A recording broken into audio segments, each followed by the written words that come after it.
A fifth week of unprovoked war waged by Russia on neighboring Ukraine. More than 10 million Ukrainians are now displaced both in and outside the country.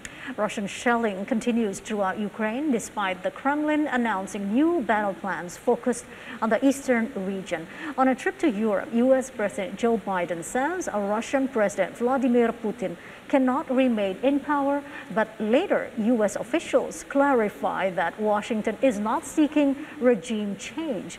VOA Arash Arabasadi has this story. A salvo of Caliber cruise missiles launched from the Black Sea in the south of Ukraine as Russia's war on its neighbor enters a second month. The Russian Defense Ministry claims it fired upon infrastructure of the Ukrainian armed forces.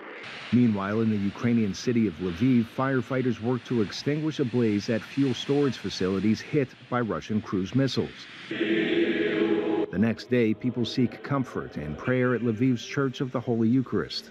Russia's invasion of Ukraine was the focus of a speech delivered by President Joe Biden in Poland's capital, Warsaw, on Saturday. Ukraine will never be a victory for Russia, for free people refused to live in a world of hopelessness and darkness.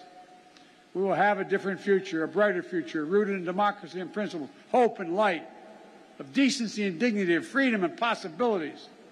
For God's sake, this man cannot remain in power.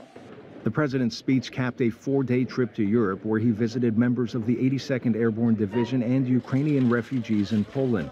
The White House later clarified his off-the-script comments, saying Biden was not advocating regime change in Moscow, and other U.S. officials made clear Sunday that is not Washington's policy.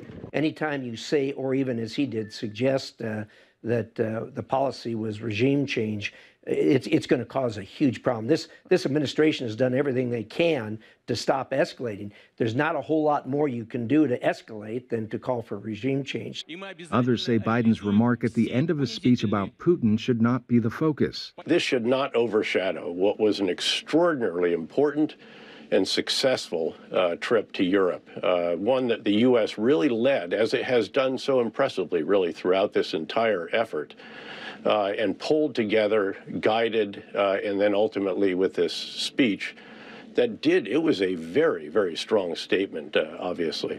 As Russian shelling continues, thick smoke fills the air in destroyed residential areas on the outskirts of Kyiv.